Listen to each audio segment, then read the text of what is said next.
კვლავ ძველ ქალაქში ვართ, იბერთა უბანში. აქვე სრულიად ორ ნაბიჯში იოანე ღვთისმეტყველის დიდი მონასტერი იდგა. იქვე შედარებით მომცრო წმინდა გიორგისა. ეს კი ბასილის მონასტერი.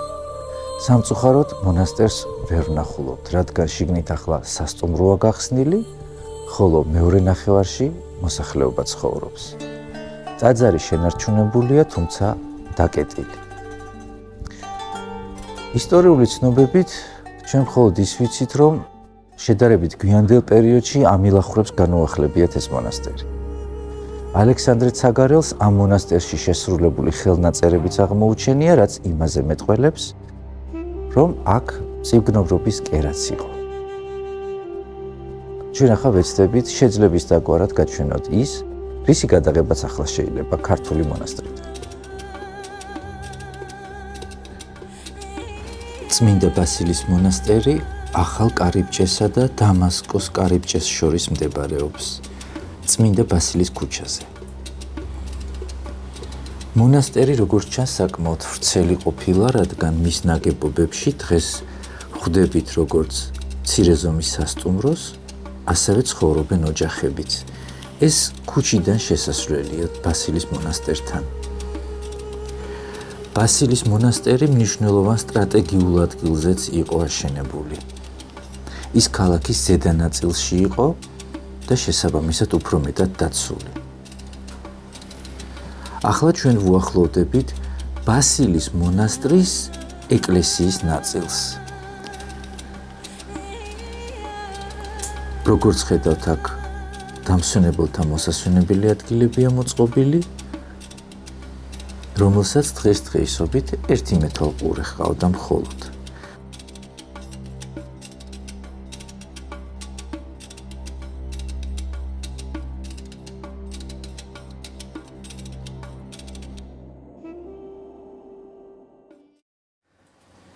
ჩვენ ახლა შევეცდებით ზოგადი სურათი გაჩვენოთ იბერთა უბნისა. აი აქ ბასილის მონასტერია. დღეს ეს ტერიტორია ქრისტიანულ კვარტალს წარმოადგენს, თუმცა კვარტლებად დაყოფა გაცილებით გვიანდელი მოვლენაა. თუმცა ერთი რამ ფაქტია, რომ ძველი ქალაქის ზედა ნაწილში ქართველები აქტიურად სახლობდნენ და მრავალი მონასტერი ჰქონდათ. ჩვენ შევეცდებით ახლა აღვადგინოთ ძველებური სურათი ამ უბნისა. ახლა ბასილის მონასტრის შესასვლელთან ვდგევართ. ბასილის მონასტრის სიახლოვეს, როგორც კი ქუჩას ჩაუყვებით, იოანე ღვთისმეტყველის საკმაოდ დიდი ტერიტორიით მონასტერი იყო. იოანე ღვთისმეტყველის მონასტრის ტერიტორიაზე დღეს გადმოსულია წმინდა ეკატერინეს მონასტრის ბაღი.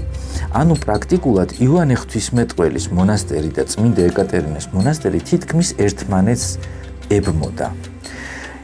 იოანე ღვთისმეტყველის მონასტრის ძირშივეა წმინდა გიორგის მონასტერიც.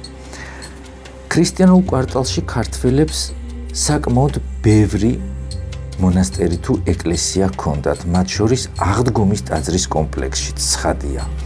აქ ხვდებით იოანე ღვთისმეტყველის მონასტერს, ხვდებით იოანე ნათლისმცემლის მონასტერს. გასათვალისწინებელია, რომ ამავე უბანში ქართველებს ჰქონდათ როგორც საცხოვრებელი სახლები, ასევე სასტუმრო სახლები და დუქნებიც კი. ახლა ჩვენ ვდგავართ წმინდა ბასილის მონასტრის ეკლესიის კართან, ამ კარის უკან უკვე ეკლესიაში შესასვლელია, თუმცა ქართველთა კვალს აქ ვეღარ ხვდებით. წმინდა ბასილის მონასტრის ეკლესია მე-19 საუკუნის ბოლოს და მე-20 საუკუნის დასაწყისში, ასევე შუახანებშიც მრავალჯერადად გადაკეთდა, შეკეთდა, შესაბამისად ქართული კვალი წაიშალა და დღეს აქ იერუსალიმისთვის დამახასიათებელი ტიპური ბერძნული ეკლესია, რომელიც იერუსალიმის საპატრიარქოს ეკუთვნის. ჩვენ ახლა წმინდა ბასილის მონასტრიდან გამოვდივართ და მოდით ვნახოთ იბერთა უბანის ეს ნაწილი. ახლა ჩვენ იოანე ღვთისმეტყველის მონასტრისკენ მივემართებით. ეს ძველი ქალაქის ერთ-ერთი ძალიან შთამბეჭდავი ადგილია და ამაში ახლა თქვენ თვითონვე დარწმუნდებით. უზარმაზარ კედლებში მისტიურად ჩაკარგული პატარა ვიწრო ქუჩები, რომელიც ერთი შეხედვით ლოკოკინის ნიჟარასაც კი მოგაგონებს. ახლა ჩაუყვებით კიბეს, რომელიც ძველ ქართულ იბერთა უბანში ჩადიოდა. როგორც უკვე მოგახსენეთ, ამ ადგილას ქართული მონასტრები საკმაოდ ჭიდროდ იდგა და საკმაოდ დიდი ქართული დიასპორაც სახლობდა. ქართველებს სასტუმრო სახლების გარდა ჰქონდათ სავაჭრო ცენტრებიც, ჰქონდათ დუქნებიც და შესაბამისად ალბათ ამ შემოსავლებით ინახავდნენ კიდეც ქართულ მონასტრებს.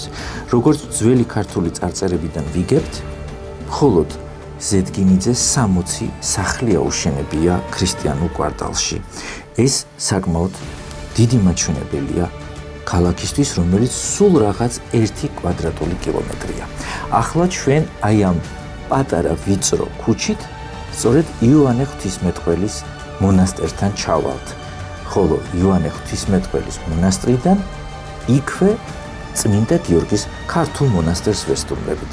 როგორც ხედავთ, კვლავ კიბე ჩადის ქვემოთ, ჩვენ ქალაქის ზედა ნაწილიდან ნელ-ნელა ჩავდივართ ქალაქის ქვედა ნაწილისკენ. თუმცა ეს მონასტრები, როგორც უკვე აღვნიშნე, საკმაოდ ახლოს არის ერთმანეთთან. ეს ერთგვარი დიდი ლაბირინთია.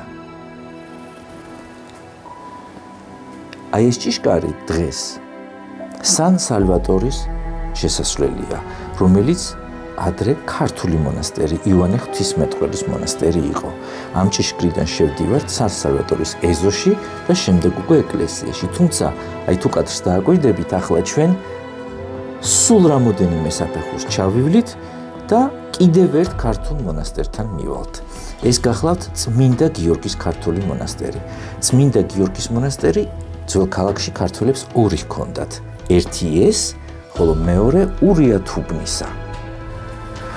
წმინდა გიორგის ეს მონასტერი დღეს იერუსალიმის მართლმადიდებლურ საპატრიარქოს ეკუთვნის. ახლა გიორგის შეგვიწყვება წმინდა გიორგის ძველ ქართულ მონასტერში და ვნახოთ რა დაგხვდება შიგნით. თუმცა ეს იქნება უკვე მომდევნო ფილმში.